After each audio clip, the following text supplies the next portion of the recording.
What up, witches, and welcome to Witch and a Bitch in a Podcast. I'm your host, Darren. And I'm Vicky. How are you all today? I hope you're doing really, really well. Oh, I still went up really high. It's fine. We just embrace the Vickyism. Vickism, whatever we call it. Yeah, The Vickisms. Vickyisms. Vickisms. So we've got a special guest for you today. So Orion Foxwood is an eco-magical activist, traditional witch, conjure-man, and fairy seer, and the author of The Fairy Teachings, which is an R.J. Stewart books, The Tree of Enchantment, Mountain Conjure and Southern Rootwork, and The Flame in the Cauldron, all by Weiser books. Born with the veil in Shenandoah, is that correct? Valley? Yeah. Shenandoah Valley, Virginia. He was exposed to faith healing, root doctoring, fairy lore, and Southern and Appalachian folk magic, which he teaches in workshops and other forums. He's the founder of the House of, I'm going to need to know the pronunciation, House of Brigh? Brigh. Okay. House of Brigh, Fairy Seership Institute, and Foxwood Temple to pass on the traditional witchcraft of his elders, and co-founder of Conjure-Craft, Witches in the Woods, and the Many Roads of Faery gatherings aimed at fostering education, community, co-creative magic, and the healing and helping practices of the traditions he carries. He holds a master's degree in human services, and if you want more information about him, please check out his website, which will pop the link below. It's orionfoxwood.com. So please welcome Orion Foxwood. Hey! How are you? I'm great. I'm so happy to be on here with you. Thank you so much for being on. We love it. Thank you. So I'm in Australia, sort of. Yes. Yes. See, we're Virtually. in between all these different places, all in one go. Now, it's been a long time coming, because obviously we've been in contact with you for, I think it was about 6 months now that we've been back and forward with emails trying to get the right time. But then we obviously chose to bring you on at this time because we're between Hallows and Yule, which is kind of a special time given what you talk about, but we'll obviously circle back to that later. Yes. But yeah, so thank you so much for joining us. It's been a long you. time coming, but we're so glad to have you here. We're so excited. So I wanted to start off first thinking with, this is the question we often ask everybody when we come in, because we really want, that was the reason for the podcast as well, is that we want to show this difference in how everybody practices, and there's no one way to be a witch. So what would be your definition of a modern day witch? And it's just your opinion, just how you see it. Well, in the traditions that I both grew up in and was trained in, the propensity to be a witch is actually a genetic one. I love it. So above and beyond just the traditions, which are about lore and practices and maybe even beliefs, and is this these skills for otherness, these skills for healing, for spirit work, for the subtle senses, etc. So so I come really from a position of a witch is one born with a natural sensitivity to the invisible rhythms and the invisible forces of life. Oh, that's beautiful. And then now what kind of witch they are really depends on their culture, their language, their the traditions of that area, because there's many kinds of witches. Definitely. And I think that's what makes us stand out apart, is ultimately the we don't ultimately choose in many ways to become a witch. It's just who we are. Yeah. We seek someone to awaken or quicken the blood. Yeah. Definitely. And with that, how would you identify what sort of, I guess, for want of a better word, labels, or do you identify as a witch, or what kind of traditions and things like that do you personally follow? Well, yes, thank you. And that's a great question. Now, growing up, I didn't identify as much. Well, I did, much to my mother's chagrin, but I identified more as one who sees, a seer, because I grew up, I was born with the veil, which is the call. A lot of people call, and my sister had it, my mama had it, my grandma had it, and I grew up around Southern root work and conjure, because I grew up in Shenandoah in Virginia, and in that area you have Appalachian culture coming down out of the mountains. And then you have Southern culture down in the valley, which included, unfortunately, slave culture. But my mother was born on a place called Hollingsworth Place, which was a plantation. They were sharecroppers, and they lived in the slave quarters. They were, as I say, they were Poe. We couldn't afford the other OR, and the woman who midwifed her birth. I shouldn't laugh at that. I know, but I love the way you said it. It's just fabulous. for full transparency, the reason why I'm having a bit of a giggle is like I'm an avid fan of RuPaul's Drag Race, and I can hear a couple of the Southern queens, the Black Southern queens from RuPaul from the various seasons. They're like, I'm Paul, like, you know, and then just the way that you pronounce it, I'm like, oh my God, that's exactly how I'll say it. I couldn't afford the O and the R. I was going to start singing, and this doesn't always go as well in other countries. They looked at me when I did this once over in Ireland, like, what? You know, when I started out saying, well, I was born a poor coal miner's daughter, you know, but, you know, good, you got it, didn't you? Oh, please tell me you got it. So, yes. Yeah. I love this. I love this. I kind of was, you know, a hairy daughter, but I grew up around Southern root work and conjure. So because of the woman who birthed my mom, who midwifed her, because we didn't, you know, they couldn't afford doctors. They were, you know, poor folk. It was a freed slave. And you think that, you think Civil War so long ago, it's really not. No. It's really not, you know, and Civil War, I think, ended maybe 60 years before Mom's birth. And the woman who birthed her was already, you know, long, as we say, long in the tooth. She was an older woman. So I did have a chance to be exposed to this incredible woman that my mom thought really was like a saint. We all just knew her as Miss Granny. And if you know Appalachian that's culture, beautiful. yeah, a granny woman, when a woman is called a granny woman in Appalachian culture, she's holy. That means she's a woman. And this woman she was amazing. She always wore white. I remember she had beautiful dark ebony skin. I used to tell her she was the most beautiful woman in the world, and that really carved my relationship out with the Black community. And she I remember a story with her once. She always wore white, always like a white, kind of like a nurse's outfit. She was a church mother, but she always wore white. She'd be working in the garden. She'd be butchering chickens. Oh my gosh. One day I said, Granny, I said, I have watched you work. You never get dirty. And her response, she goes, Chad, I am covered by the blood of Jesus. No dirt dare. I want to meet Granny. I want to meet her too. Oh my God, I love it. Amazing. She was amazing. And so she affected me strongly about magic, but they didn't call it magic where I grew up. It was just work, you know, the work, the blessing, turning too. They say, like, you know, go see so and so. They'll turn it for you, which means they'll turn it around. I love it. Yeah. They didn't use that word magic. Witchcraft was used as a word, just really describe water witchers. You know, water witchers, and they were people doused and what they call dowsing now, but they just called it water witching. So those are the kind of things I grew up with: crossroads magic, graveyard magic, and just to give you a hint, there's something I call sacred permissions, and that's a type of permission that someone gives you to be yourself, right? And so I was a little boy. We had gone to Cedar Creek. My mom took me out there, and they had an oxbow in the creek, which is where a creek, I think y'all may call it a stream or a brook, a creek, and it loops in and around itself and forms what they call an oxbow. And that was the area where some of the battles Cedar Creek went, and that was one of the major Civil War battles in the area in Virginia. And we went down there, and I couldn't have been, might have been 4, or not 5, definitely.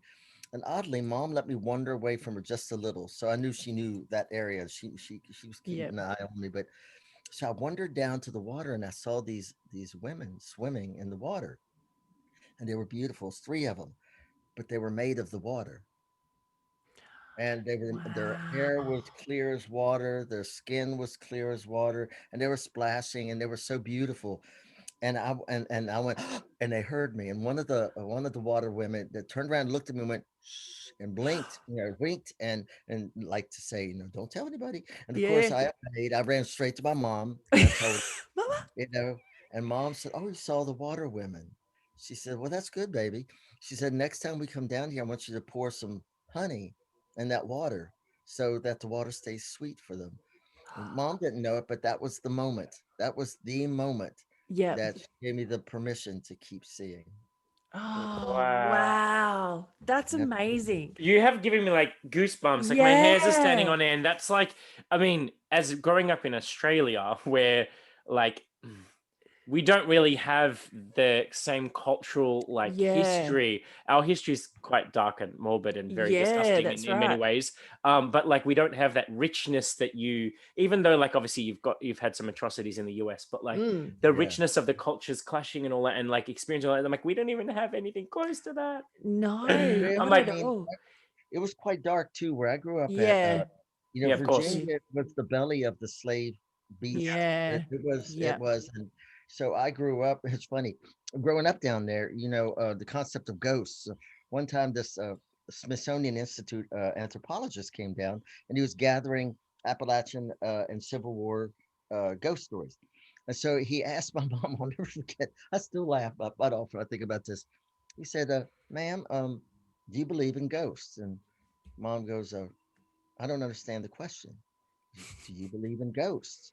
She goes, I don't understand the question. Do you believe in the spirits of dead people being around now? She goes, do you believe in air? Is that beautiful? She goes, well, that's the dumbest question I've been ever asked my whole life, because you were so enmeshed in the Confederate. You know, you saw, I grew up playing with soldier ghosts. I mean, I saw them all the time, and then of course, you know, the slave ghosts. So you grew up. I mean, I still have cannonballs right here that we dug up in the garden. So it was that all of that was so close and so alive. You know, that you were enmeshed in a spirit landscape, really. That's amazing. That this too, you know. This sounds like every like my witchy side is just like, oh my god, this is like every iconic TV series, movie, storyline, book that I've ever read. That it's like it's about, real life. I'm like, you lived this. I'm jealous. I'm jealous. That's it. You want to move to Australia? I want to move to Appalachia. That's it. You would love it. Now, up in the mountains, though, the Shenandoah is flanked by like the Massanutten Chain Gap and Blue Ridge. The Blue Ridge is what I was mostly in. These are some of the oldest mountains in the whole world. They're a part of Pangea. Yeah. The original continent. Wow. And you feel that. You feel it too. This ancient spirits. In fact, they call the fair folk up there. They don't use the word fairy. That's a very British word, even though it's not a English word. We don't know where it comes from for real. The word fairy, but it's old, very old. We know that. But so mostly it's Scotch, Irish, and some German up in the area that most of my kin is at. So we didn't use the F word, as I say, but they called them folk. And you might like this story because it tells a lot about what they are. When I was a little boy, this old guy would come down from the mountains. He was on his way to a farmer's market where he would like sell cows, sell all kinds of stuff. And he would always stop by to see my mama on the way, and they'd have coffee and chit chat. And then he'd talk to me, and he was the one who started giving me charms. You know, we have charmers, and charmers are like mostly rhyme, but not always. They're these incantations for healing, for like the one he gave me. I can say it if you want. It was for rain. And this one was odd because it had the word witchcraft in it, which most of them didn't. But this one, you had to have a knocking rock, which was a rock half in the land, half out. And then you had a container of water, and you had a piece of a rag, and you would dip it into the water, and then you would start slapping the rock going, I abjure the blood and all its stains, to blacken the skies in witchcraft's name, to raise the wind and bell the dame, and bring the rain and bring the rain. And so it's mimicking the pelting of the rain. And the abjure the blood and all the stains is telling the blood of Christ to step back, because Christ is a solar being, a solar, and if the sun's out, it's not going to rain. So it says, abjure the blood, all right, back off blood, back up, and all its stains, say just go away. Blacken the skies in witchcraft's name, bringing up the chthonic powers of the craft and the old gods, and to raise the wind, bring in the storm, and bell the dame, which means to cause it to rain. The dame is the land, and she'll blossom forth flowers. To bell means to beautify, and bring it around. Well, he that's the first one he gave me. That same visit. Now I was listening attentively, but the truth is, I was a little boy. I really wasn't that interested. I really wanted ginger snap cookies he had. But I listened, and he and some other elders noticed I had a propensity for remembering these things, and I know about probably 500 of them. And so Wow. he, this is when he told me about the fair folk, and they called them folk, just them folk, or the Just them. cousins. And he goes, they call me Mike back there. He goes, Mike, you got to make right with them folk. He goes, them folk can snatch your prayers before they reach the ears of God. He goes, when they're the original ancestors.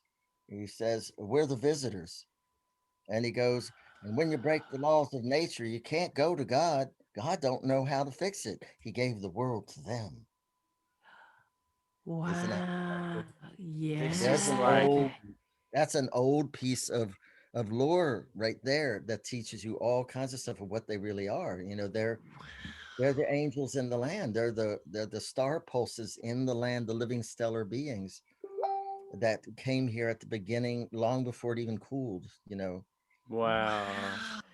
I honestly, this conversation has gone so deep already, and Oh, I'm just love like, it. Love like it. I'm literally like, I feel like I'm a viewer I just mean, watching. I'm like, I know that's it. I'm like, I'm hooked in. Keep talking. yeah. So Thank like, I you. guess like obviously now listening to all the things you're describing. Now, please Mm, excuse my lack of deeper knowledge on the subject matter. But like obviously my point of reference to a lot of what you're talking about comes from Hollywood, comes from TV, mm, comes from movies, comes from books, comes from like word of mouth, what you hear. So like a lot of the things that you talk about when you talk about like Appalachian and root work and conjure and all of that, they strike up imagery in my mind of like the things that we see more commonly, which is like hoodoo practices and conjure work from deep south. Is there a lot of, it sounds like there's a lot of similarity or connection between them? Is there a bit of a blending of, because obviously I know that hoodoo voodoo came over from Africa, but is Yeah. there like a bit of a mixing of the sorts of those, or are they But very that's a different? It's a good question. Thank you for that too. But it depends on where you're at because there's northern and southern Appalachia, right? Yeah. Now, the area I was from was Virginia, so it's and into Shenandoah. Now, the slavery did not make it up into the mountains because usually the slaves that were forced here, and I don't even like to say that were the African people who were forced here, mm. um, were brought here to do sugar, cotton, tobacco, rice, these kinds of things to raise Yeah. because their cultures knew the most. Like to this day, nobody knows more about how to raise rice and sugar than Yoruban people do. Yeah. They're incredible, Yeah. and so that's why they brought them here. And so what happens in the culture I was at? So I'm down in the belly of that, right? And so that's why Civil War was so much a part of my life. Mm. And so uh and but then up in the mountains you don't get the influence of Yeah. so much of the slaves, the African influence. So Yeah. I grew up in an area where then you had the coming down into the mountains, fairy tradition, a yarb lore, which is what they call herb lore, yarb or yarb doctor stuff. um and then the second sight stuff, which they call the veil. So I knew a lot of that, the lore of that. And but it mixed in then with some of the African stuff, which was there, like the graveyard work, the crossroads work, setting Yeah. lights. Although setting Mm. lights was something they did in both, and that was using candles or like oil lamps and things like that to do magic. Yeah. um, so in me, what you'll hear is this mixture. um, Yeah. Mm. and very Christian influence, over an overlay of it, right? Mm. But then I have another dear friend is from deeper into the mountains, and her family didn't do any Christian stuff at all. They didn't go. They were real rebels, and so she had a lot of pagan stuff. But even the Christian stuff in the in the traditions is often covering some of the pagan stuff just Yeah. underneath the surface. Yeah. Yeah. But the Bible was Different used a name. lot. The Bible was used a lot. And I say yes and no a lot because some of the people were very illiterate. Like I've got Mm. Miss Yeah. Atwood's Bible, who was one of the neighbors. Miss Atwood would do this thing. Now she couldn't hardly read at all, but she would go to church and she could remember. She had an incredible memory. She'd remember every Psalms that was said. She could just remember it, and she would Wow. pull it up. But she'd take the Bible out and turn to basically a place where it might be, so that she said, "You see." And she said, and whatever you can't remember, you still have to say these and thous and all that. She said, because that's God talk. She said, and when you talk God talk, God's got to listen. Yeah. Yep. These Oh, and thous. I Isn't love that it. great? And she would Yeah. say, and the Bible then, and that is also used a lot like a talisman of sorts. Because I remember seeing her. She'd go out. She'd plant it by the signs, and she would go out, and she would put her seeds and bulbs and stuff into the ground, and then she would take the Bible and she would pat it over them. And when you ask what she was doing, she said, "I'm Ah, patting the manna down from heaven onto the seeds so that Mhm. they grow good." Isn't That's that yeah, so it really great? was cool. used as that's brilliant. So it was used as that kind of conduit. It wasn't necessarily the actual book to The book read itself, yeah, exactly. itself. It was actually as a like an object, as a magical Yep, object. yep, And it, especially when you were not, literate, but when Yeah. you were, they would write things like if someone came and said, I need I'm not feeling well, I have an illness or something, they might have you to write your petition and fold it 3 times, give it fold it towards you, and then place it at certain places in the Bible where there were Psalms or other scripture that was associated with that thing that you're With asking. whatever it was. Yep, and that Oh, was the fun, the magic wow. too. Yep. so this is now my brain's going off on all these different I angles. I'm like, know. how can I dissect this further? Because like I'm fascinated by this because like for long time listeners, they'll know my like I dabbled in a little bit of my past throughout the show as we've gone on. So Mm. I was brought up Catholic. Then I decided to renounce all practices of Christianity, and I went through my dabbling phase of where I read all the different books, all the different scriptures, all the different belief systems. I then ended up finding that okay, maybe I do believe that there's a higher power. So I went to Orthodoxy because of my cultural roots. And even though since then I've now gone full witch, I Mhm. still have my religious icons and I still go to church. But for me, it's the practice of going to a sacred space where it's Mm. like I created my own space here, but then I go there out of traditional respect, I guess, as opposed to, you know, belief of a God, so to speak. It's because to me, I used to have this hang up about God and Jesus and all that stuff because of how I was raised.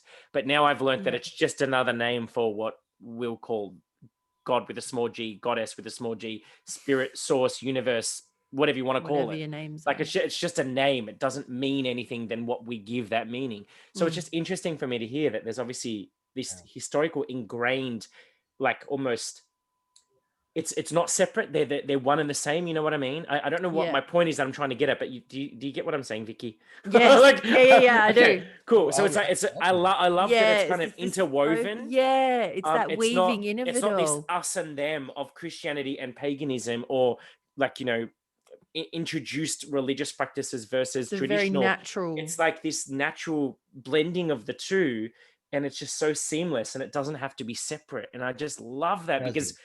as someone who calls Mm. himself, like I call myself a mystic, like I practice mysticism, so I try to pull myself back and admire the whole thing, not be so close to it that I skew everyone else's view, if that makes sense. Mm. Yeah, so I love this about this. It's giving me like the goosebumps. I'm like, Something that shook me up years ago, if I may, and thank you yeah, of for course. mentioning Yeah. that. As I say to people often, I say I am culturally Christian, but I am a pagan by choice. Hmm. You Mm. know, and so once I had a vision because I get strong visions, and in this vision there was a well, it wasn't a cabin, it was a shack, and it was up on a hill, and it looked kind of like my granddad's.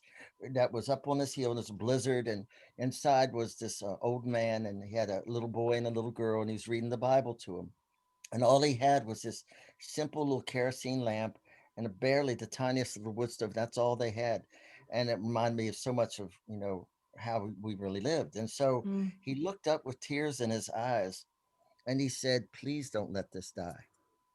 And I said, "What do you mean?" He said, "This is how we taught our children how to read." He said, "This is how we gave them hope." He said, "It Mm. carried us through," and he's talking about the Bible. And I said, and I was honest, I said, "I cannot call on that Christ by his name in the church, but that's not what he was known by anyway. Jesus, he was never known by that. He was known Yeshua ben Yosef, Yeshua ben Mariam, depending on which Mm. lineage you're calling on, Yeah. Isa, his birth name." And I said, "But what I will do," I said, "I'll always honor Yeshua, or Yaheshua, his rabbinical name, because he's incredible." And so, and he said, "Thank you." what I've learned from that vision and then further visions was as our paths change, we can't just kick away from us what was so important to our ancestors, Mm, Yeah. yeah. right? Because our ancient ancestors were pagan. Uh, then there's hundreds of years in the middle where they're not. And Yeah. we don't need those ancestors, any of those ancestors at odds with each other or afraid for us. And and so my ancestors, my more recent ones, were afraid, that I was, the devil's going to eat me on the Ritz cracker or something, and you know, I love it. I love how we can have a serious conversation, I just know. throw a random mic Throw it drop. in I think there. they're I afraid love it. and then I think, and they were afraid that I'd get hurt or any, you know what I mean? That was a risk. Yeah. So I Yeah. had to honor. So I do this thing from time to time, especially at Christmas or at Easter, and I call carrying my ancestors to church. So what I will do is I will go to church to a ceremony, like a service, not for me, for them. For them. Mm, And I will go and I will sing those hymns for them because this meant something a lot to them. And they mean a lot to me. If they had not been, I would not be. Yeah. So I think that's very important to not put ourselves at odds or in disrespect of our ancestors and what they felt, what they believe, even if we don't believe that ourselves, yeah. you Yeah. know. And sometimes we have It's to do that something for respect. them. Yeah, because literally, if they had not been, I would We not wouldn't be. be here. Yeah. Wow. I'm like, I'm just like, my mind is just going boom, boom, boom. I'm like, because I'd yeah. never actually thought about it in that way as well, because I was probably the opposite to Darren. I was Mm, never raised in Christianity. And so I've always had a little bit of a, um, I've only ever seen, I guess, the bad side of it because I was a little bit hippie and it was a bit, we were Hmm. a bit weird in comparison to that. But to actually not um disassociate from that whole big chunk, we often, even as pagans, will often go back to the ancient stuff and really dismiss that little bit in the middle. And it's how mm. important it is to actually still really honor that same tradition. And like you said, it might not be for you, but it is There for was them. someone in your history where it was relevant, or where it was Yeah. like it And you gave them don't have purpose. to practice it to honor its presence. Its Yeah. presence. And so, and when I started doing that, I found my ancestors. There was such a love and such a relief, especially when I started taking them. I would call out some of their names, the ones I can't remember. And this is in fact, I'll share this with you. This is a very powerful ancestral practice where Hmm. it's called the pray for, pray to. And pray for is that you have an ancestral altar of some type. And for those, what I do is I simply say, to those ancestors caught in pain or woe, to those named and unnamed, known and unknown, seen and unseen, ancestors, human and other. I pray joy to you. I pray peace to you. I notice the way I'm saying it, not pray for it. Praying true Yeah. is not True. about, it's an old form. Yeah, you say, I prayed this to you because there's no lack in the universe. There is no lack. It's a matter of moving that towards someone. And Hmm. so, Yeah. and then I'll say, if I need help, I'll say, uh, and to those ancestors, those blessed, exalted, and redeemed, to those named and unnamed, known and unknown, seen and unseen, human and other. I pray to you for your guidance. Here place my feet and here place my feet in right relationship with the directive of my spirit. You know, so that as I wander, as I get lost sometimes and lose myself, I ask them swiftly but gently place my feet back in right relationship with my spirit. Our ancestors really do love us. And people Mm. think that they have Yeah. to know their names. No, you don't. That's the brain Yeah. thing. The brain, your blood knows who they are, and they know who you are. And you'd be Yeah. surprised how often they intercede for us. And it's often ancient ones that we'll never know their names, but something about our life is living out maybe a healing for them, and they have something for us. I call them those who walk in grace. And I came about them for years. I'd be doing readings, right? And I'd Yeah. be doing these readings for people, and I kept seeing these misty figures to the left and to the right. And at first, it bothered me because I thought, oh God, I hope I'm not seeing portents of death for people, because I got Yeah. that gift. And Yeah. so, but and one day in the mirror, I saw them behind me, and I said, God, I hope I'm not It's thinking. not me. I was going to Yeah, say, am I this next? the shit just got real. And so, and so I softened my gaze and I loosened my grip on what I thought they were, Yeah. and they spoke. And what they are, and all of us have them. And this is interesting because my mama said when I was a little boy, and there's a story with that too. She said God left everything in the hands of helpful spirits, right? And so, and now I know what she means. We have walking with us mothers and fathers. Many of them don't know our name. They know our blood, and we don't, and they won't let you see them because they don't want your attention on them. They want the attention on you. Mhm. And they're often the ones that when we, something says to us, go right, but we usually go left on that path, home. And we Yep. listen, and then we avoid a big, you know, accident. A lot of Accident. times people think that's angels, that's God. And I'm not saying it's not, but it's likely not. It's Yeah. likely those helpful spirits in whose hands you are. And one day when we transition, we will be a helpful spirit for someone else. And that's Yeah. the way it often works. Is and my experience has been often, especially for the pagan people, they're old. A lot of them are old, and Mm, some of them are also mothers and fathers who knew things but never spoke them. The yeah. unspoken witches. Yeah. And so, yeah, just wanted to mention them, that the more you're aware of them, and you could, and if you reach out your senses even now to the left, the way I have found them is the mothers are on the left, the fathers to the right, and they tend to be often for witches. They tend to be wise ones, seers, healers, uh, priestesses, shaman. All the many names, or the quiet grandmothers and grandfathers sought for their wisdom. And they'll show up on the left. Yeah, I can feel them now, left and right. And the more we recognize their presence, and as they come forward, you'll notice they come as a lineage. The mothers to the left will place their hand under your left elbow, their left hand under your left elbow, and their right hand at your right shoulder blade.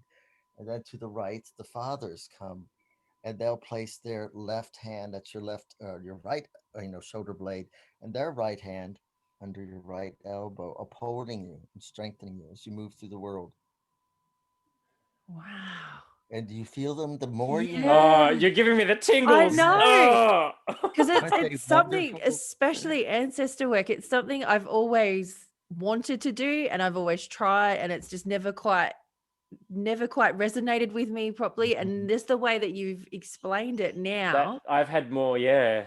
that was just like boom, straight away. I It felt was them in. all It was, there. and that was like what? Not even a minute of you talking and me Yeah. visualizing what you were saying, and But like I think it's also getting out of my head of what I think what you ancestors think Yeah. it should should be. be, Yeah. or like the people that I know, like my ancestors that I know, people that have passed, grandmas, all of that sort of thing. And then also taking out any family ambiguity or anything like that as well. Like it's just, oh, that was They're, amazing. Thank they're you just for there. sharing that.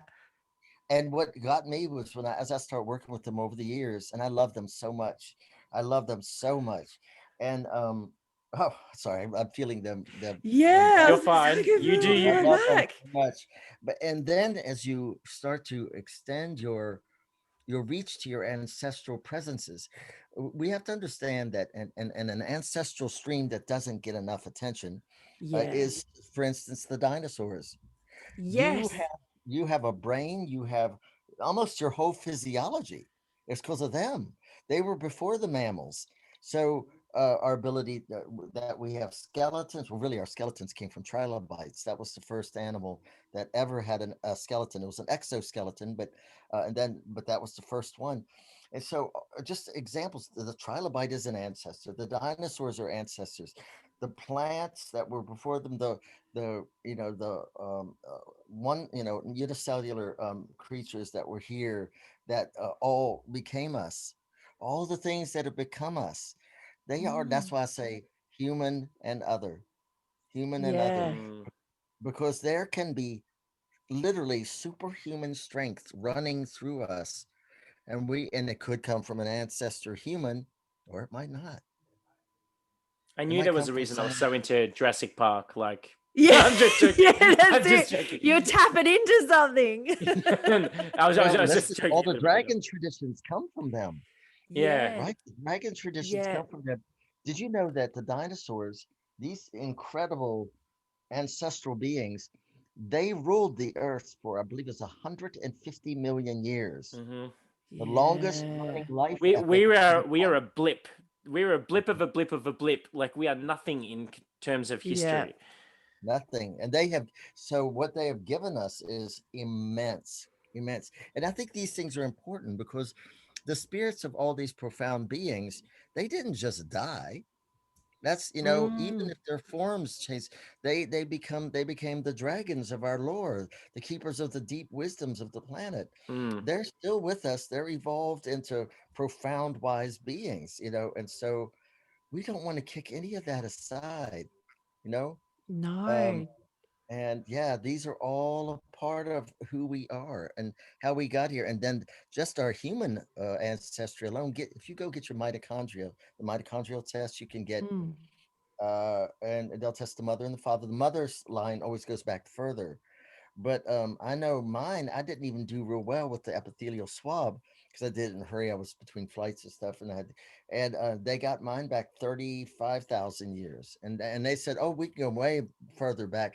That means if I just went on a Wow. minimum of that, there's 35,000 years of ancestral memory swimming in my blood right now, and science can Wow. prove to you it's there. And what I would say in that, that is the river of blood. Yeah. I was actually That's what about to I was about to say. segue to that. Yeah, Yeah. me Because too.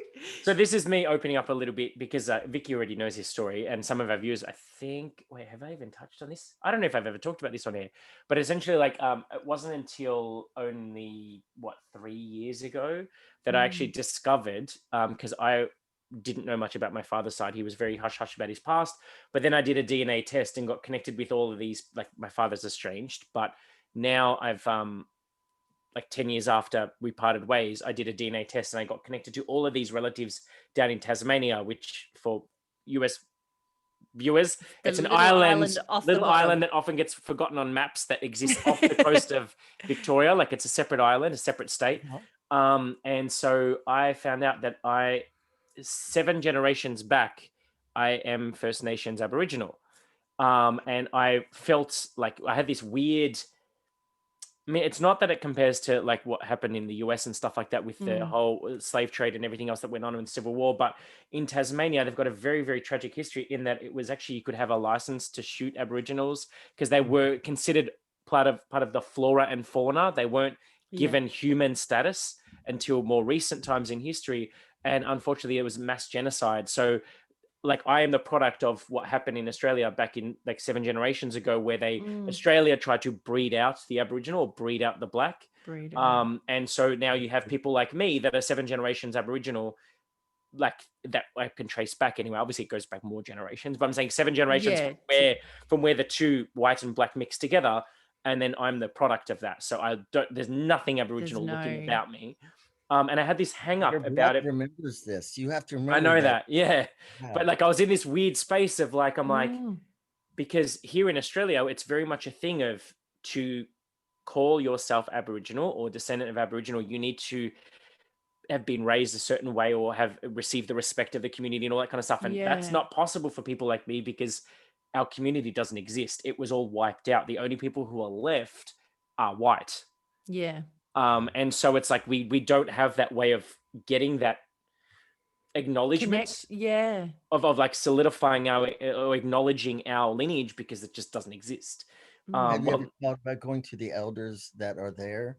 so And even though, unfortunately, there are no traditional, as in when I say traditional, I'm meaning like more than a 112th or whatever you call it of an ancestor. You know what I mean? Like, so we're all watered down, for lack of a better phrase. I don't know how to say this in a politically correct way, I but do Yeah. understand. like, Yeah. you know, we're so whitewashed that there's no one really left that is There No, isn't actually sort of, and then not again, I'm from my not sure of nation. from your From nation, my it nation, doesn't we just actually don't exist exist. anymore We, because we, there was so many different. There's so many different ones in Australia in different areas and things like that. They had their own culture. Cool. Yeah. Yours were Like the Native actually are American. gone. yeah, Yeah, yours are actually gone. There's none and Yeah, left, we is there? know there's a good bit of ours left still. I mean, I'm part Lakota Sioux. Yeah. Honey has got like 3 different tribes in him, and then the African, and there is a lot. There's still a lot of the tribes left. Thank God, but then there's a Mm, lot of them that aren't too. yeah. yeah. And But yeah, we so have to make right with that. And the truth is, all of our nations where that has happened, they can only move forward so far until they make right with it. And there are ways to Mm, maybe not make right with the living of it because they're maybe gone.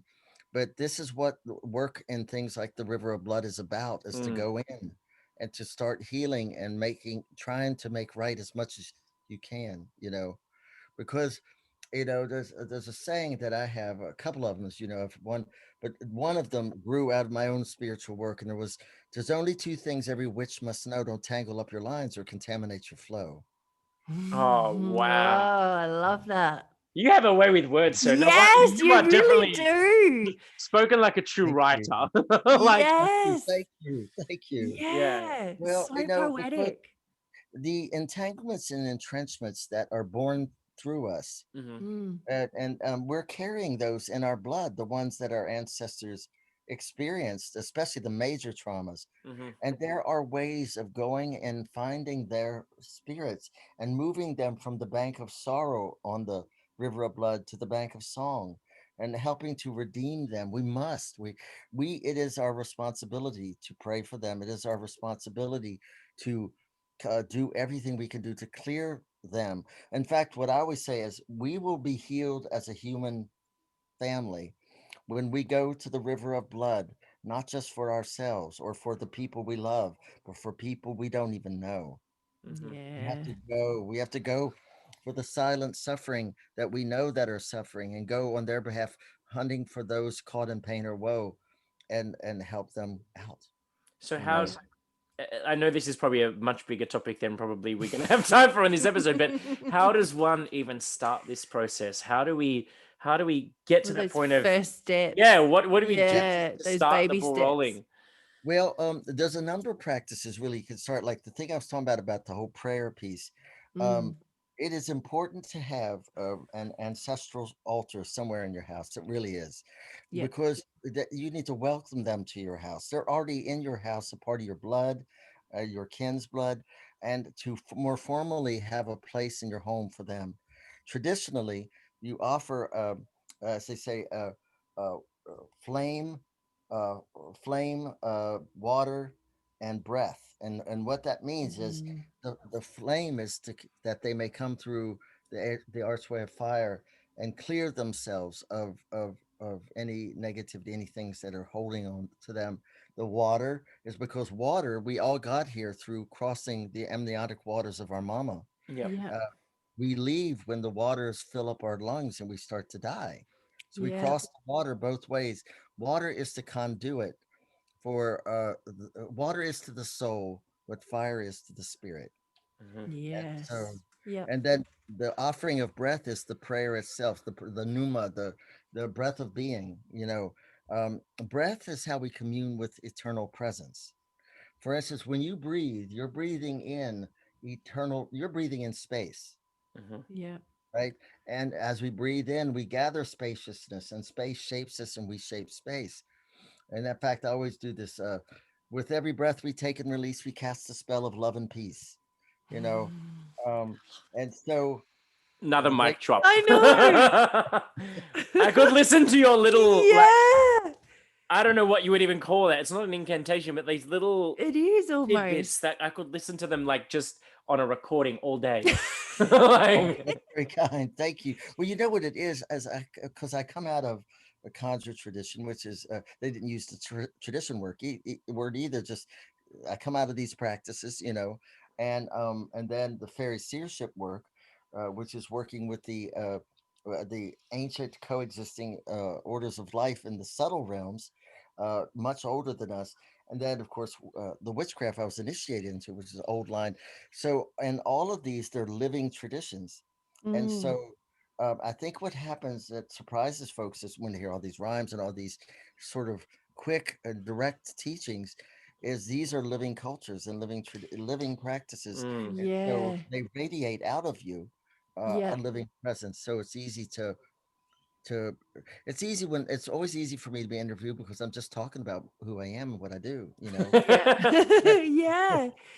But that's and also how it really translates and like it hits that other level. I think it comes into a little bit what we were discussing a little bit off air about what's sort of important about the human existence or the human as a species is like that art and that creative side of things, because it yes, really does resonate somewhere deeper than like if you'd given a whole big meaning for the same thing, but with what you just said, it hits a whole other Yeah. level, whole other which is level. these aren't belief systems. Mm.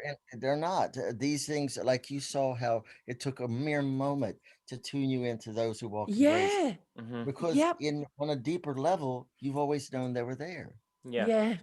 And Yep. so I always say this isn't, I don't teach belief systems. I will present you to encounter practices and lineages of contact. And those flow out through the one who's been brought into those lineages. And then the rest are encounter practices. I don't need you to believe in the fairies. I don't need you to believe in the ancestors. I could bring you to an encounter, and the encounter will do more than anything, Yep. there's two kinds of faith. I was out at this gathering once and I was teaching. This wonderful woman comes up to me at the end of this workshop. She says, Orion, when did you come to believe so strong? I said, I don't believe. I know. And I said, Mm. there's there's two different kinds of belief. And there's or faith, I'm sorry. There's blind faith and informed faith, Hmm. Yep. you know. And blind faith is just do what I do, and that's really, it's only okay until you say just, if are you willing to believe in me until you can believe, until you have the experience yourself. Yep. That's doable. But when they say just, do as I Just believe say, in it. not as I do, and no, that lacks integrity. So when what the teacher of these kinds of ways should endeavor to do is not to give someone their magic, but to or give. I'm not trying to give someone my magic. I'm trying to give them theirs. Yep. And Yeah. so Yep. and through the practices, the traditions, the lineages, the inner contacts, all of it, the lore, the techniques, is to have them have those experiences that they never have to have that faith anymore. They now Yeah. know. They just know. And Yeah. Yep. that's what I was almost going to say. Mm. Like just in the time that we've spoken to you, like, I mean, I've had so many teachable moments just I in this know. last, Me what, too. I think we've been talking to you on and off camera for about an hour and a half. Yeah. And like, I've had so many teachable moments. I'm like, and one thing that I've just realized is I'm like, what I perceive about you is it's not a practice. It's not something that you do. It's something that you are. You know what I Oh, mean? Yeah. It got just it. is. Yeah. Yeah. You Great just, wisdom there. but it's I'm true. Like sorry. you literally are. Like you live and breathe. This isn't something that you just put on your witch's hat and then cast a couple of spells and then, okay, I'm not a witch anymore. Put the hat down and then walk off and carry on with life. Like, this is you through and through. This is who Mm. you are. Like, it's not something separate. Like, and I guess in modern society where there's so many times we have to keep trading hats. Like, Yeah. it When takes I a real go to skill. work, I've got to take off the witch's hat now and off we go. Yeah. Yeah. I used to work for the government, and I'd go before. Yeah. I worked with mayors, I worked with governors, I worked with Congress, and people would say, "When you put on the suit and all, that must be horrible. You're entering the mundane." I said, "Where is the mundane?" I said, "It's a Yeah. mythical land that doesn't exist." I said, "No." I said, "I was putting on a different type of ritual garment." I said, Oh, I It's love all it. magic. It's all magic. Everything is magic, but Mm. you have to Yes. invite yourself into that, right? So that everything is magical. Yeah. And once you do, like we have a saying in my craft tradition: if you would walk the witch's way, observe with care the child at play. Yes. And and that's a very powerful saying. The witch, the source of the witch's power ultimately is a type of wonderment.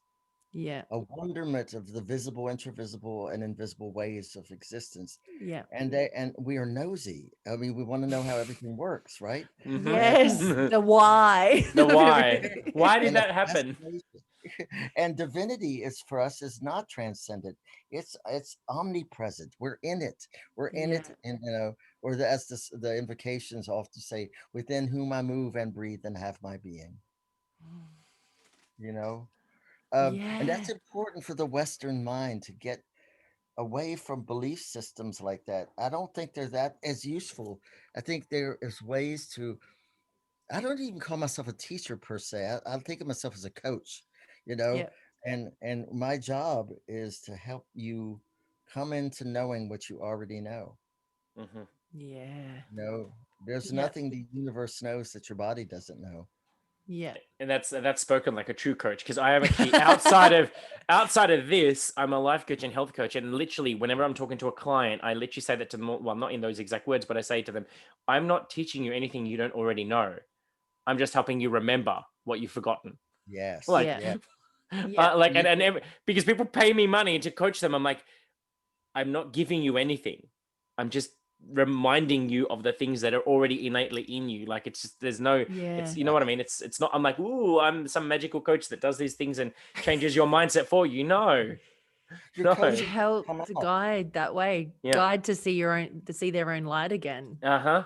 Uh-huh. Yeah. Oh, yeah. And really, the what feeds a teaching witch, because I don't know, I've thousands at this point. I've taught over the years, and for me, the great beautiful thing is to watch someone all of a sudden they're aware of their magic and they're sitting in. Yeah. 'Cause I don't know who the child of promise will be, who the ones that truly liberate us and bring us to that next level. So I like to pretend that everybody is, Yeah. Yeah.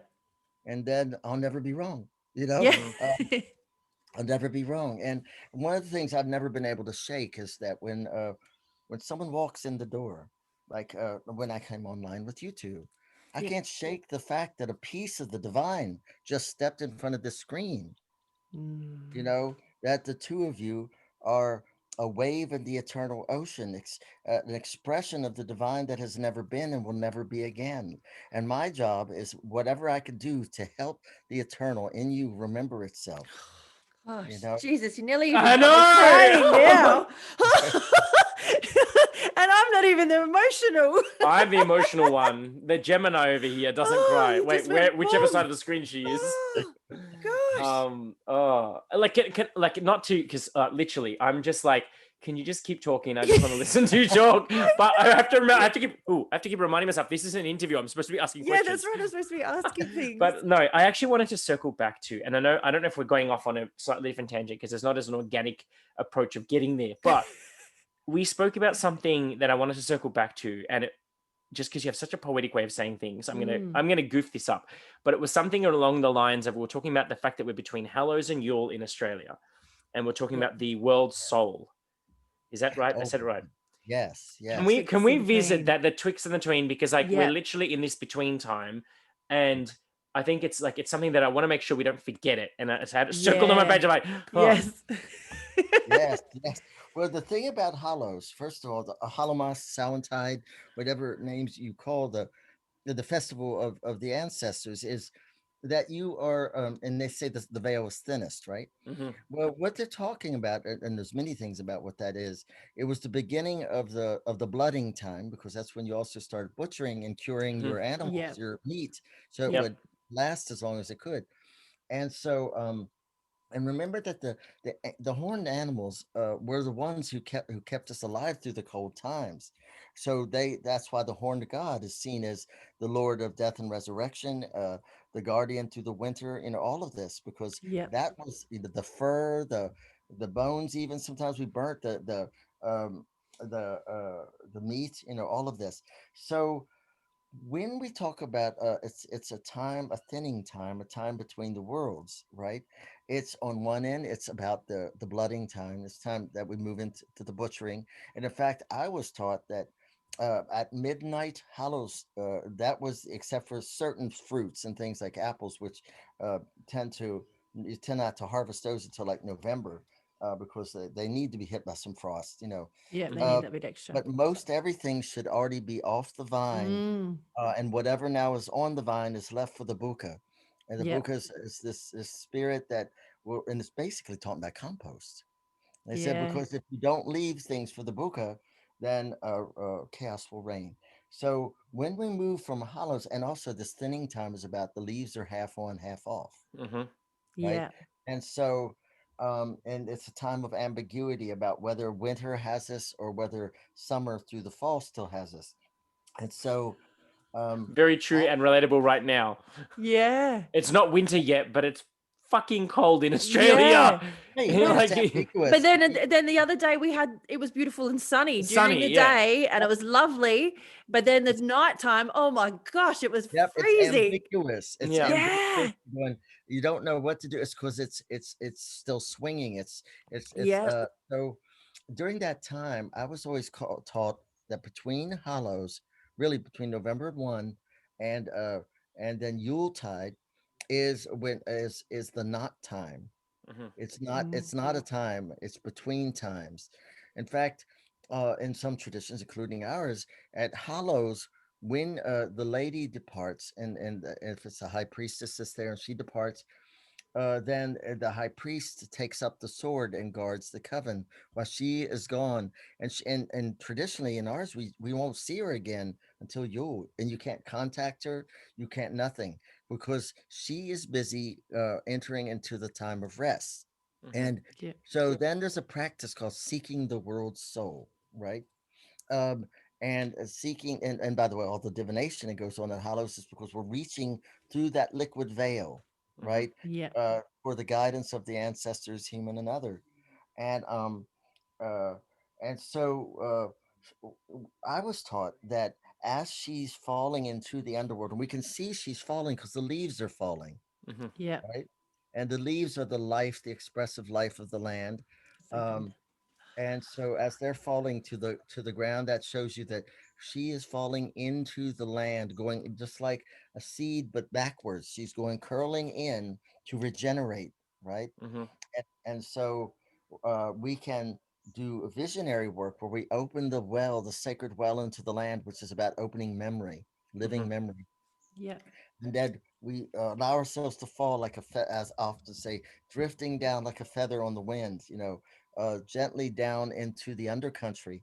And the undercountry, of course, is also the land of the fairy people, lit by neither sun nor moon, but by starlight in the land, Yeah. you know and you seek the world's soul, you seek the bedchambers of death, where she lies sleeping, where at Yuletide she is in that bed, she is in the deepest places of the undercountry. And then and really for us at Yule is when they make love, when the Lord of Yeah. Death, the Lady, of Life make love. Yeah. And then we start to light the candles to light her way to return, by Special. Candlemas. It's in the belly, in bulk. She's Yeah. pregnant. She's pregnant with the new year. But during that time, oh, it's powerful. I wish we could do it online, but we'd have to be careful because people, might be driving. Yeah. But Yeah, that's you descend and you it. go down to the chambers of death where she is sleeping, and often in vision you take a red rose to her, and around her bed you'll see things hanging, and these are visions, these are messages, and you simply ask and you take something and you bring it back, or you sit and you read it there in the underworld, and it'll tell you some of what the vision is. What is she dreaming? What is she Oh, dreaming? wow. And Yeah. occasionally the witch will go back through the course of that time to bring things to her. She's sleeping. Does she need anything? And now this is caring for the world soul. Yeah. Yeah. It's sort of Mm. tending to her while she's in her sleep, looking after. Oh, wow. And it's incredible when you first experience her. She's massive. She's a Yeah. titan. She's a titan. She is all of life. And you're there.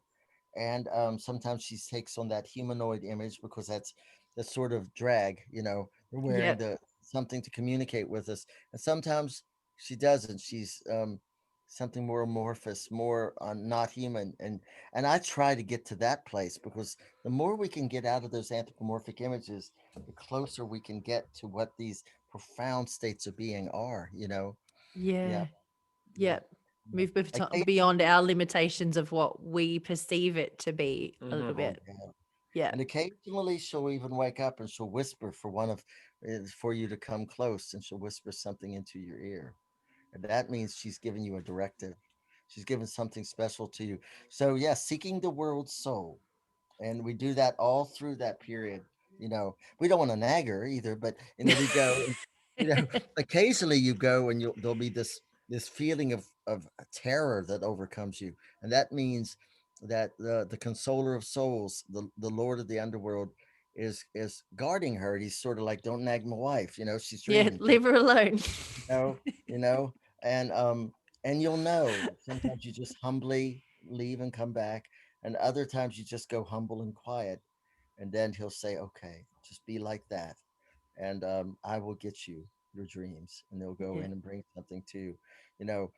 Yeah, and so, or sometimes you go down and there's a door there that is locked or closed. And you knock on the door, and the only way you're allowed in is you say, "I come in the name of the Queen." Yeah. Or come in the name. Did you feel that? I Mm. Just did. Tingles. Yeah. in the name of the Yeah. Queen. So These many times. these are humble and beautiful ways, Yeah. but they are so powerful. The craft, as I know it, was not highly complex.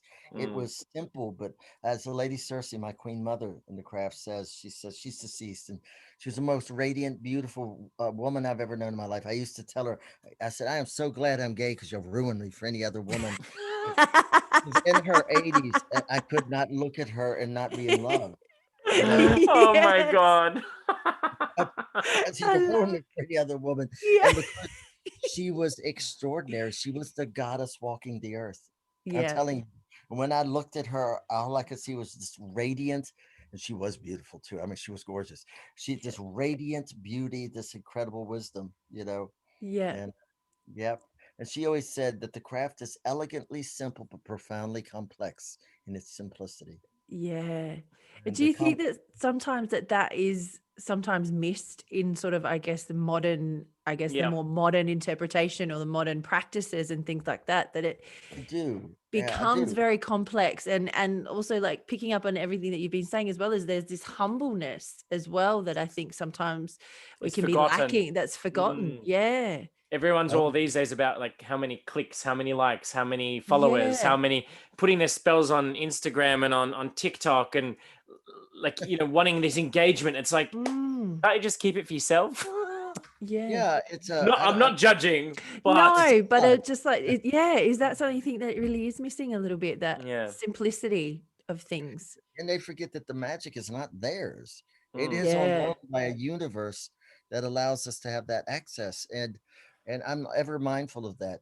I mean, I can, like any witch, I can break badass, Yeah. if I need to That's protect it. the innocent, because the witch is also the protector of the innocent, the Yeah. guardian of the hopeless. The what was the Lady Circe always said? We are here to bring the goddess back into her glory and to ensure that the balance is kept. She said, Yeah. "We are here to cast light, not shadows." Yeah. Yeah. She was an incredible, incredible, incredible, incredible woman. And I think that, and I pray for this for anyone, that you, at least sometime in your life, have a chance to meet some of the old witch queens. These old witch queens, they have something really special, Mm. Yeah. Yeah. really special. I mean, I'm forever in love with her. It's I'm forever, beautiful. I was just yeah. saying, you could see that's a genuine, you can just see that radiating out when you speak about her, which is beautiful. She was incredible and is incredible. I can feel her presence. Now, I was one of the lucky, there's three of us who carried the mantle for the line. And Yeah. I'm blessed to be one of the three, because the other two are elders that I mean, her longtime high priest. And then her handmaiden, who became the high priestess of her coven, who worked with her for 50 or more years. These Mm. two incredible elders who I love very, very much. Yeah. The That's craft beautiful. is a hidden family. It's just, it's that's one thing Cersei said. If blood is thicker than water, then tradition is thicker than blood. By initiation, we're a family beyond the bounds of life and death. Yeah. And Mm. it's a special family. It's Yeah. beautiful. I love it. I'm getting all I like know. soppy. I'm getting all It's soppy and I beautiful. can't remember to ask questions anymore. No, that like I actually want to know that this is definitely not flowing in any way, shape, or form because my No, brain but has it's gone just, like mush because it's just so yeah. like I'm just mesmerized by the way you say things. Like Yes. Vicky gives me well, not shit for it, but she's like, oh my god, you just have a way of saying things. Like to Yeah, me, you do. I like compared to you, I'm like Next level. you are like Oh, when it that's comes to like pretty tough. articulating things in just such a mesmerizing, captivating, and just Mm, poetic way, yeah. I'm like, that's it. It's that really emotive kind I'm of. going online. I'm Thank buying you. every other one of your books that I don't have because this is the only one I have at the moment. I'm buying the rest of them, and I'm just gonna like immerse myself until I learn to talk like you. Because Yeah. Oh my goodness, I love you. I love you. You know, that's very kind of you to say. You know, it's just I think what happened with me on the words things, people ask about it often, and I'm very grateful, you know, for their kindness about it. It when I was a little boy, the elders saw very quickly that well, one, I would remember the charms and that just had this memory for them. Mm. But then what they said to my mom, they said that boy drops himself into the tongue of God. Isn't that great? She said, Oh, that's drops himself into the beautiful. tongue of God so quick. She said, they said, we got to give him as many charms, as many of these things as we can. They said, because he'll keep them alive. And I don't fully even understand how it happened, but and it's continued to evolve. And I'm grateful, you know, I'm Mm. very grateful that it's there. And unfortunately, the charmer is, in some ways, it's a dying art. And Yeah. Yeah. and I hope I'm going to, in fact, I plan over this next year to develop something I'm calling.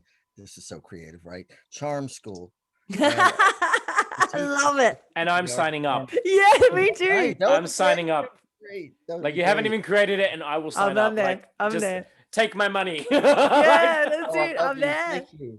Well, I'm there's a there. saying, that we have at the fairy seership practices, and it is ever be mindful that was it breath is the horse that starlight rides.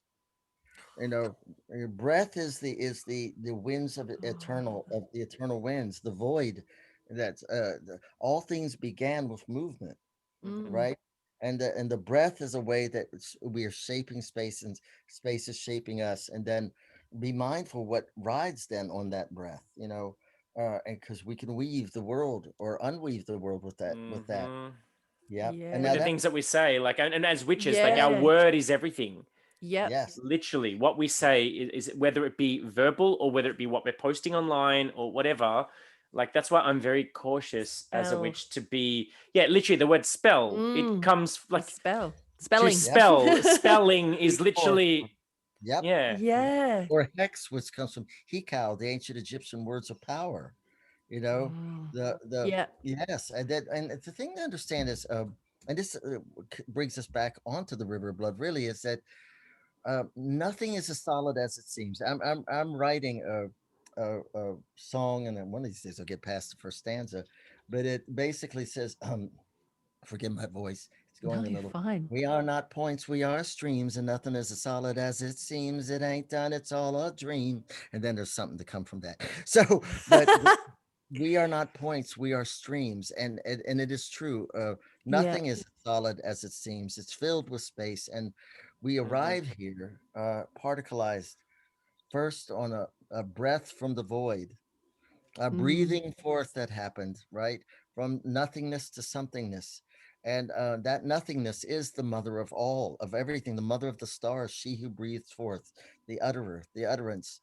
and and so that's first we begin as a river of breath, a breath of being, and then ignites itself, becomes a river of stars. And you know, and then that river of stars makes its way into what I call the vision stream, which is a when the river of stars is extended and then begins to particleize itself, like in for us, you know, an extension of light that begins to gather particles of dust and becomes earth, right?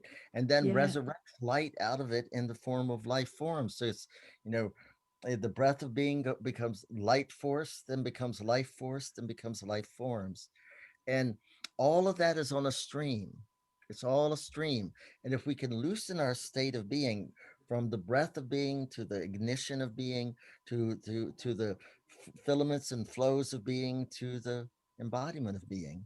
Yeah. And this is how we mediate power through the elemental states. uh, and this river of blood is the final threshold that, for instance, for us, we arrived, our soul is a single unit of spirit that's moving through form, you Mm. know, Yeah. and we are old. We are all very old. And when people seek, for instance, their past lives, that's not the best language, as my spirits tell me, because it's a part of it still endorses the illusion of isolation and the Mhm. disconnect. The truth Yeah. is, you live one life with Mm. many embodiment experiences, Yeah. right? Yeah. And and Mm. you think of your embodiment experiences or your incarnations as pearls. Don't seek the pearls, seek the string. And it's like, I mean, Yes. that's not even touching on like quantum, like time is a Yeah. human construct that when we call them past lives, like I've talked about this in our past life episode that we Mm. did, like that it's not past because their lifetimes don't happen linearly. They're all You Right. you can incarnate future, past, wherever, like because Oh we yeah. we perceive it as linear, but spirit doesn't have a concept of time. Not at all. And time is a metaphor to describe the interaction between matter and change. Exactly, exactly, You exactly. So it's know, just and yeah. it's just like a map is not the place, no. but it's a representative of the place, right? Hmm. Yeah. And so time is a fascinating thing. I think it's a navigational instrument.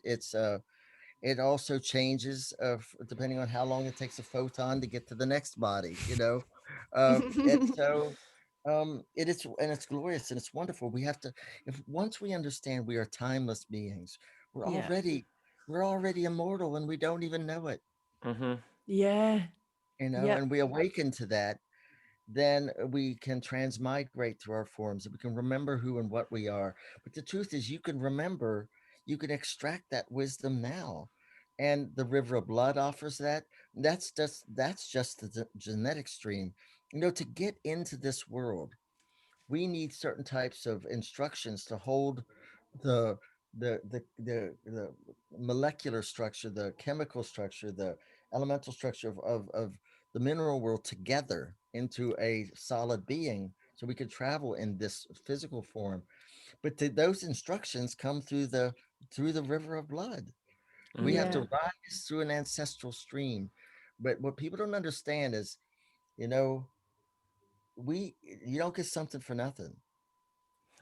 Yeah. We rise up through the stream to match the congruency of the pulse of our soul. We come seeking something and we get it, and we come to give something and we must give it. And there's a Yeah. time in our lives where all of us were born to redeem our blood. We were born to redeem its paradoxes, to give something that it didn't have, and to gain something that we didn't. Yeah. That's so It's beautiful. so beautiful. And I wanted to just touch on that a little bit with the river of blood a little bit as well, like a bit more of of the meaning of it. Is it a is it connected to just your lineage, or is it like as in the whole thing? Like, is there lots I'm of just them? I'm just watching your Gemini brain I try to know my brain's articulate just this. going. I It's can't awesome. even think it. It's just not coming out. It's It's like awesome. blowing my brain, and I love it. It So is the ancestral stream, right? And yeah, we all got here. We're boats of flesh on a river of blood, yeah, carried by the ancestors into form and carrying the ancestors into form at the same time. We are yeah, not one, but many. We have a yeah, central core to us yeah. but we get into form by the blessings of many, Mm-hmm. human and other. And Yeah, so we have this stream of life. First it's very personal. It's the stream that we got here, our mothers, our fathers, their mothers, their fathers, and all that. yeah, But then keeps going until it's all of humanity, and then it keeps going until it's all of life, and yeah, human and other, and it goes back all the way to the river of stars, then, and then it goes into our plasmatic life, meaning the stellar pulses that became us. We're Now talking here's some, pre Big Bang. yeah. yeah, and here's Beyond, something to beyond. think about. You want to like blow your mind a little bit. Yeah, All go for it. iron, Where's the all popcorn? iron, Yeah, that's it. all iron, all of it, no exception, comes only from one place, and that is from stars that have burnt out. So this in the iron in your blood right now is from ancient burnout Stars. stars. So when they say we are Stardust, we made it. Oh, We we are. literally We are. are. And so sometimes when you're looking at the stars saying, I wonder I'm if having an anything's there," existential crisis. Right?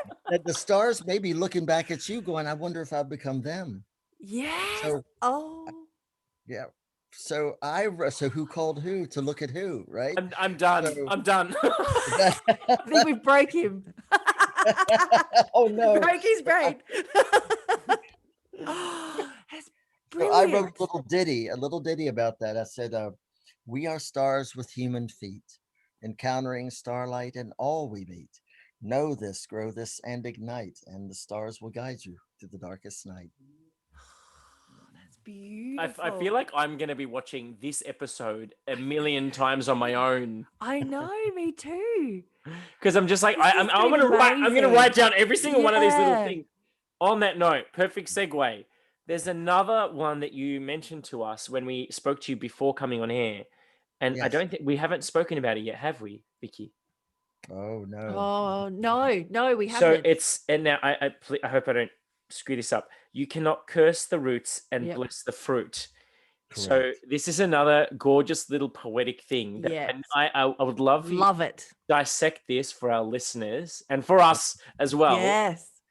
because it Well, just, it's an old saying, and we cannot, and this is why ancestral healing and reverence is so important. And Yeah. it doesn't matter whether you agreed with your ancestors. It really doesn't matter. You've Mm. got to Yeah. heal. You're here because of them. And Yep. yes, they might have been buttholes. They might have done some awful Yep. things, but something was right too because you're here. I love how your version of cussing is butthole. Yeah. That's the gentler version, As it gets later, That's I your want them to Southern hold belle side of you that That's doesn't want to right, cuss. right. The honey hole.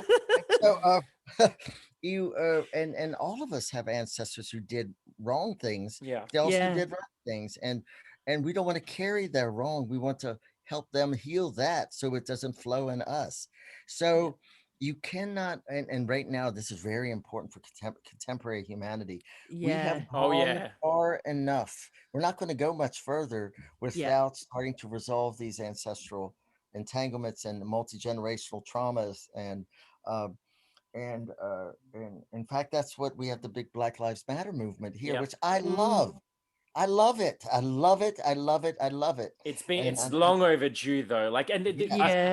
I actually wanted to touch on this way back when we were talking about with the, sorry, I didn't mean to interject, with the civil rights movement that you're talking about in the Mm. historical reference to where you're from and like, and we say that civil war ended, 60 years before your mother was born. Mother was. Yeah, but then my brain is like, we still haven't resolved that. It's still going well, that's on. the outer part, right? Yeah, It's like Yeah. whilst the it's officially ripple. ended, it's still, the ripples are still being felt today.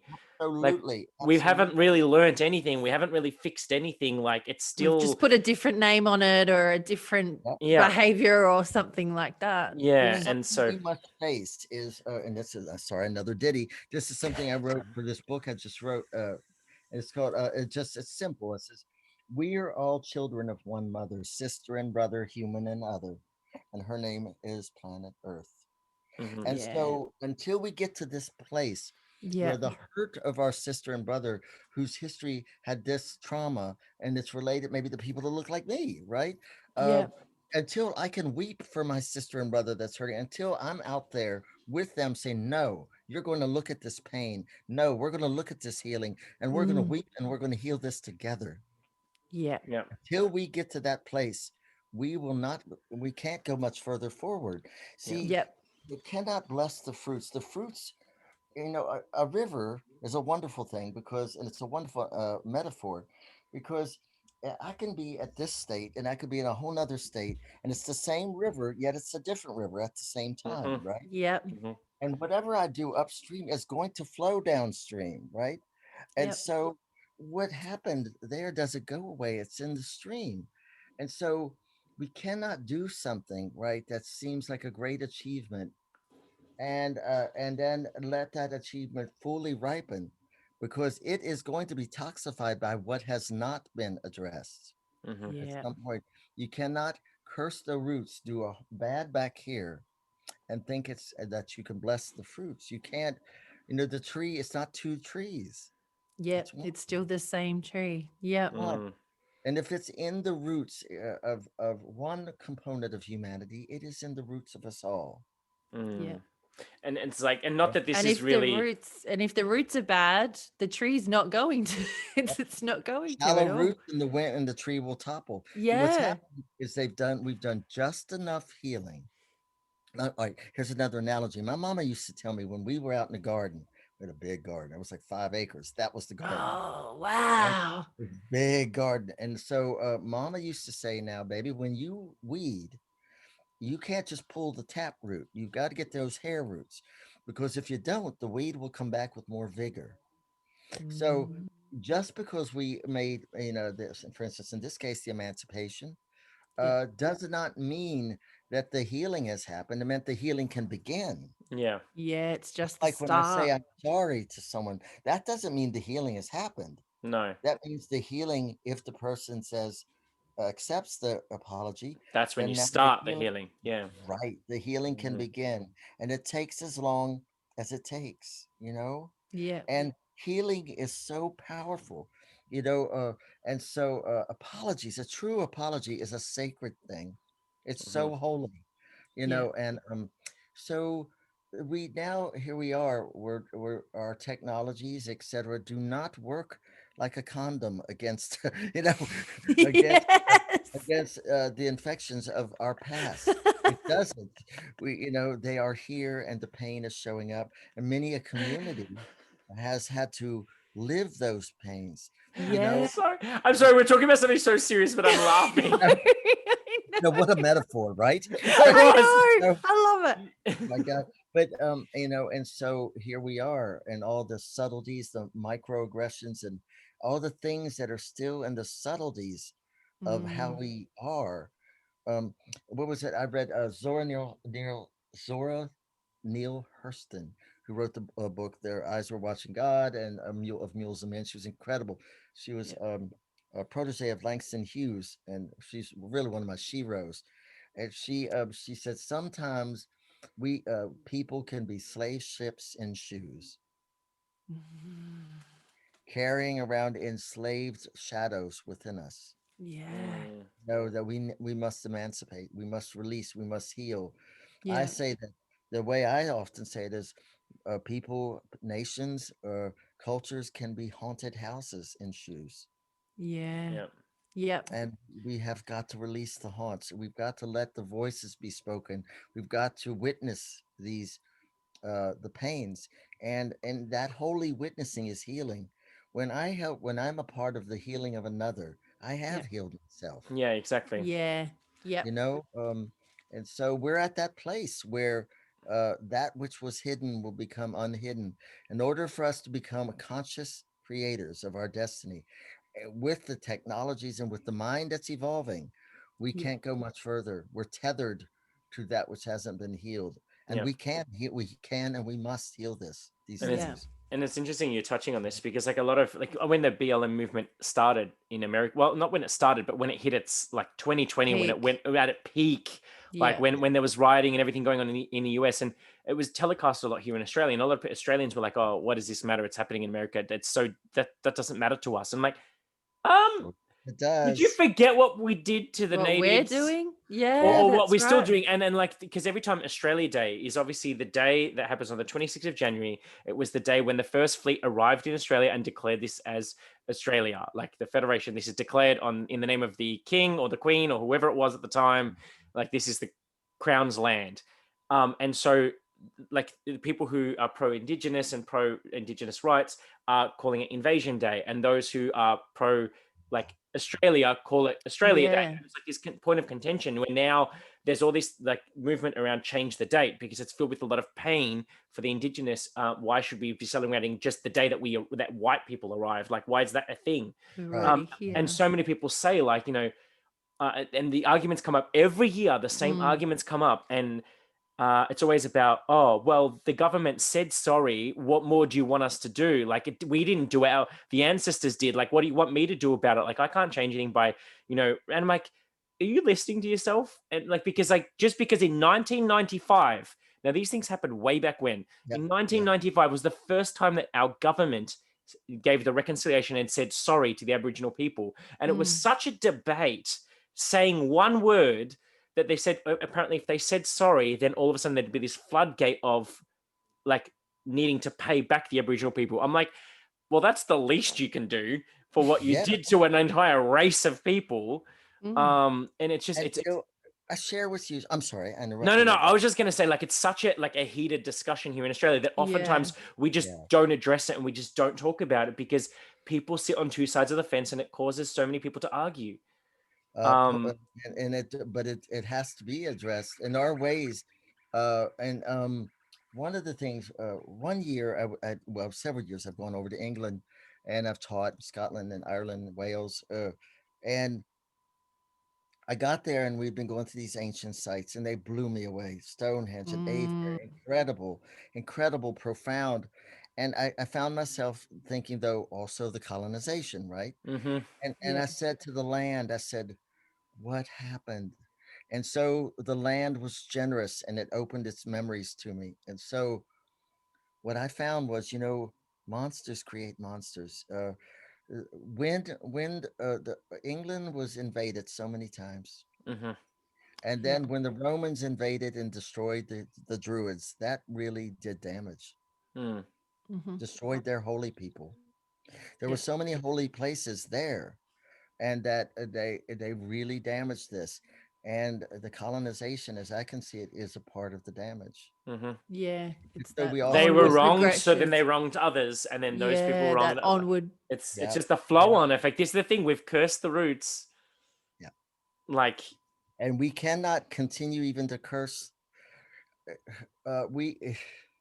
It's like the Inquisition, and I led a ritual of healing work in Vermont on this, and a wonderful Druid, he's deceased now, and he and I worked together developing this. I said there is a time when both the Inquisitor and the victim has to heal, because they're caught in a hell together, and so it has to be that the victim and the victimizer, because the victimizer at some point was a victim. Was a victim. Yeah, that's right. Yeah. Well, because they always say that hurt people hurt people. Exactly. What wiser words were never said. And so we've got to heal the whole river. That's how we do it. We heal the whole river and we go back as far as we can. I can't on here, of course, but I lead people, I lead weekend intensives on this, where we go to the river and we go further and further back. And the thing is, as we bring these spiritual forces that are trapped in the entanglements and entrenchments of their memories, of the traumas, of the things that they're locked into, as we bring them out of that, the river begins to clean itself. And we start seeing one person removed from a problem that they were at the headwaters of heals like millennia. We have it all has that trickle effect underneath. It's very quantum that way. And so I believe that the river of blood work might very well be one of the greatest answers that we have. I really believe strongly that, because I've seen it over and over as I've taken people into the underworld, into the memory of the world, to the stream, and they have done this work and they've watched their lives change. I said, then we come out and they're like, oh, that was neat. I said, what neat? I said, but within a few days, you're probably going to be calling me. And then within a few days, they're calling, going, oh my God, this was real. I said, oh yeah. This is, we can heal. We can heal our ancestors. There is no gone. It's like when we I used to joke with folks, one of the ways I teach about this stuff, I'll say we threw our trash away. No, you didn't. You threw it into convenience and out of your vision. Somebody else's problem. Landfill. Now it's landfill and pollution and in the ocean and wherever else it's ended up. It doesn't just there is no way. on. No, that's it. And these are important things, to learn the invisible connections between visible things. And that is the place of the witch. Yes. And that's why we work with the moons, the moon and the earth and the sun, the cycles of these things. We sensitize and synchronize ourselves with the rhythms of Mother Fate. Yeah. And then we can know those invisible connections and can help people tend those and make those right again. It is not too late. It is not. Yeah. As a magic worker, it is the fatal blow to magic to ever believe it is. Yeah. We have to get in there and start. I always say, witches these days, we've got to grow magic with muscle. I love it. Yeah. So that's like Definitely. when I wear my t-shirt to the gym that says, "Do you even hex, bro?" Yes. Yeah. It's supposed to be, "Do you even flex?" But I wear one that says, "Do you even hex, bro?" And I sometimes wear that to the gym so that all the beefcakes look at me. They're like, "Hex," because they're just so confused. Better. Yeah. My hex life has never been better. Yeah. That's it. So I don't want to. I don't I want to cut this anymore. I don't but either, but I know because I could keep talking and keep Yep. listening for forever, like for hours and hours and hours. It's I- been It's absolutely a bit later amazing. here, I think. I think we're gonna have to have Orion back again. gonna- For yes. sure. Yeah, if So- you would love to, we would love to have you back. Before we close off, though, I'd love to know, because obviously you've mentioned that you run a lot of these workshops and seminars and things like that. Yes. Dare I ask, are they online as well, or are they in-person events in the US? No, I do a lot. It's funny you asked that because the COVID thing has been a blessing in some ways. It has. Yeah. Changed our paradigm. There were Really so many has. things I would only teach in person, and still I like to, but no, I teach online a lot. And Awesome. if you want to ever, we could work together and get something started with Australian folks. I would love it. And Definitely. I have loved teaching online. Because we witches, we speak of working in the liminal place betwixt and between. Yep. It doesn't get much more liminal than Yeah, that's than right. the internet. That's right. You're neither It's here nor literal. there. Like, That's it. you're Like in we've said, Australia, we're I'm in in three- America. Like we're in three We're in different cities three at once. places right Love it. now. Yeah. It's awesome. It's awesome. But at the And same so time, we're at neither. We're all up in That's there. right. We're there in you it, go. yeah. There you go. But it And has, it's then we have the opened up. internet, the INNER, the internet. Yeah. yeah, internet. Yeah, right. I love it. But yeah, I've been starting to do more things online, and I love doing it. Yeah. Awesome. I'll make sure that we would definitely be linking you all up with Yeah. Orion's website, because I'm assuming that's where you would post all this stuff on your website. Or Well, I that's where I should, but we're doing an overhaul of it. I'm on Instagram a lot. I'm on Facebook a lot. Mhm. And if you have places that you think would be a good network there to maybe send announcements and things, I'd be happy to. Awesome. Yep. Awesome. Beautiful. Well, we always said that we wanted to be the voice of the many, and this is like a one way, Yeah. like, because like as much as like we started off as an Australian based podcast, but we have listeners literally in all corners of the globe. We've looked at the stats every day. We're still waiting for the day that we get a listener on Pluto. Because it gives you, It tells you- it gives you all the planets. It tells and we've you got if they've Earth. got any listeners on any of the other planets, but 100% of our listeners are currently on Earth. all on Earth at the moment. When the Palladians tune in, I'll be like, I'm done. I'm done. You're like, That's oh it. wow, now I've arrived, right? Yeah. I've arrived now. When we have a listener from the Palladians, I'm like, job done. We're here. We're not international, we're intergalactical. The internet is a blessing. It is really one of the is, greatest tools. It actually makes me wonder, just to be a little bit sci-fi for a moment, that because we are transmitting this signal via satellites and everything else, it's bouncing everywhere in this ether, like we don't really know where it goes. True. Like, for all we know, there's a far more advanced species out there somewhere that's tuning Listening into in. every little thing that we're sending up there. So for all we know, we have a listener that just hasn't made themselves known.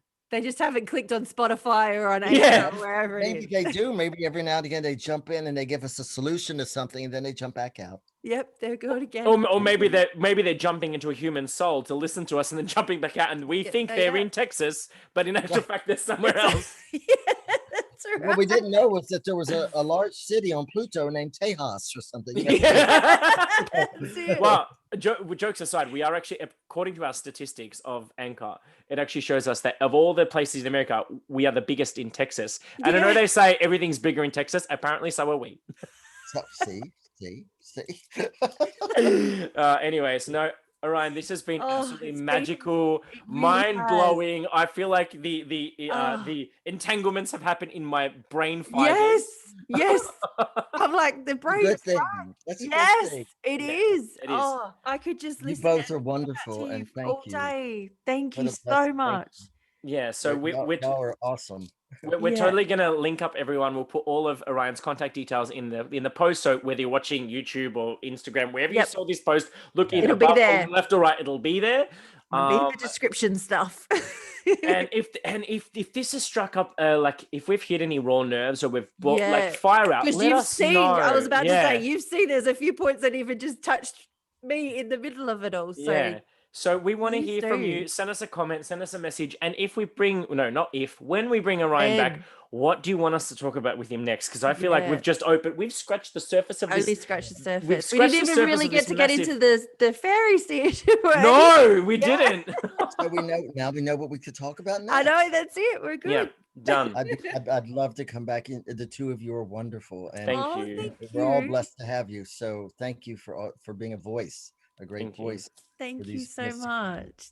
That you means know. Now I'm gonna get all mushy again. Okay. going On that note, we'll have this episode posted up in the next day or two, I'm pretty sure. But yes, tune in again, everybody, Yeah. and we'll see you all very soon. We'll see you soon. Bye. Thank you.